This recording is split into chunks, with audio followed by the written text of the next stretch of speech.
Hello everyone, welcome to my another blog. আজকে আমি চলে এসেছি খুব সুন্দর কাতলা মাছের একটা চটজলদি রেসিপি তোমাদের সাথে শেয়ার করতে। এই রেসিপিটা খুব সহজ এবং ঘরে থাকা কিছু উপকরণ দিয়েই বানানো যায়। সেটা হচ্ছে কাতলা মাছটাকে প্রথমে ভালো করে ধুয়ে নুন হলুদ মাখিয়ে নিতে হবে। এরপর এটা হচ্ছে ধনেপাতা কাতলা। তো এখানে আছে ধনেপাতা, পেঁয়াজ, আদা, রসুন, কাঁচা লঙ্কার একটা পেস্টটা করে নিতে হবে। করে নেওয়ার পর মাছটা ভালো করে ফ্রাই করতে হচ্ছে তেলেতে। একটু ভালো করে, আমি একটুখানি কড়া ভাজা পছন্দ করি, তাই জন্য মাছটা সবসময় একটু কড়া করে ভাজা হয়। আর তোমরা তো জানোই শীতকাল মানে নানা রকম রান্না বান্না, নানা রকম সবজি, সব কিছু মিলিয়ে শীতকাল মানেই খাওয়া দাওয়া। তো মাছটা মা কড়া করে ভেজে নিয়েছিল। কড়া করে ভেজে নেওয়ার পর মাছটাকে তুলে রাখা হয়েছে। তো মাছ ভাজা দেখতে খুব সুন্দর লাগে, ওই জন্য আমি বেশ ভালো করে একটা ভিডিও নিচ্ছিলাম। এরপরই কড়াতে তেল দিয়ে তার মধ্যে যে পেস্টটা বানানো ছিল সেটা মা দিয়ে তার মধ্যে হলুদ, কাশ্মীরি মির্চি, নুন, সামান্য পরিমাণে একটুখানি মিষ্টি, চিনি আর কি, আর কাঁচা লঙ্কা দিয়ে মশলাটা ভালো করে কষিয়ে নিতে হবে। কষাতে হবে মশলাতে যতক্ষণ না তেল ছাড়ছে, মশলার যে কাঁচা গন্ধ সেটা যতক্ষণ না যাচ্ছে ভালো করে কষাতে হবে। আর কষাতে কষাতে মশলা থেকে এমনি তেল ছাড়তে শুরু করে।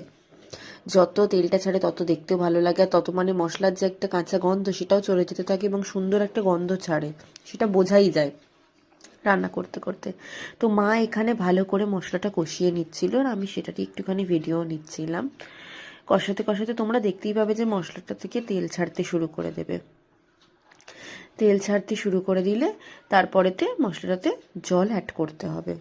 জল অ্যাড করার পর জলটা একটুখানি মশলাটা যেই ফুটবে জলের মধ্যে, তখনই মাছটা অ্যাড করতে হবে। ঘরে থাকা সামান্য উপকরণ দিয়েই এটা বানানো যায়, এমন কিছু নয় যে অনেক কিছু লাগে, কিন্তু এটা খেতে খুব সুন্দর হয়েছিল। তোমরাও এবং চেষ্টা করে বা ট্রাই করে দেখতে পারো, তাহলে বেশ তোমরা বুঝতে পারবে যে খাবারটা সত্যি খুব টেস্টি ছিল, এই মাছের ঝালটা। তো এখানে জলটা অ্যাড করে জলটা ফুটে গেছে, তখন মায়ের মধ্যে মাছগুলো অ্যাড করে দিল। মাছগুলো অ্যাড করে দেওয়ার পরেতে একটুখানি ফুটবে, মশলাটা মাছের গায়ে যাবে, একটুখানি ফুটবে। তো এরকমভাবেই আমি আরও অনেক রান্নার রেসিপি নিয়ে তোমাদের সাথে আসবো, শেয়ার করব।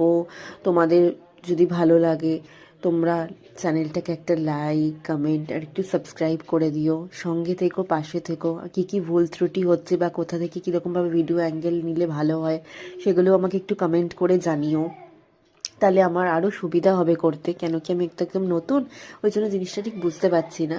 জিনিসটা আরও ভালো করার চেষ্টা করব, আরও লাইট যাতে সব কিছুটা আরও ক্লিয়ার হয়, ভিজিবিলিটিটা সব কিছু মিলিয়েই।